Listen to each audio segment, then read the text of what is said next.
Okay, I'll just show you how to pair a phone manually with the Bluetooth audio system in this 2018 Mitsubishi Outlander. Okay, from any screen, first of all, we make sure Bluetooth is on, and then we're watching out at the bottom. Over to phone, click on phone. You see there, connection between Bluetooth device in progress. Use the passkey 1212. Hands-free systems come up here. Click on hands-free system. 1212 pair. Allow contacts and favorites to sync. Allow.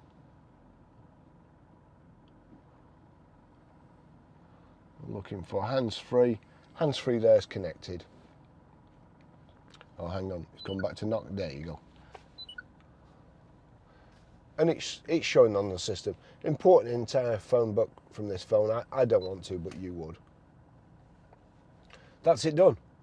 That's the manual way. That's the easiest way, in my opinion, especially when you've got a cold, because the voice prompts don't recognize what you're saying.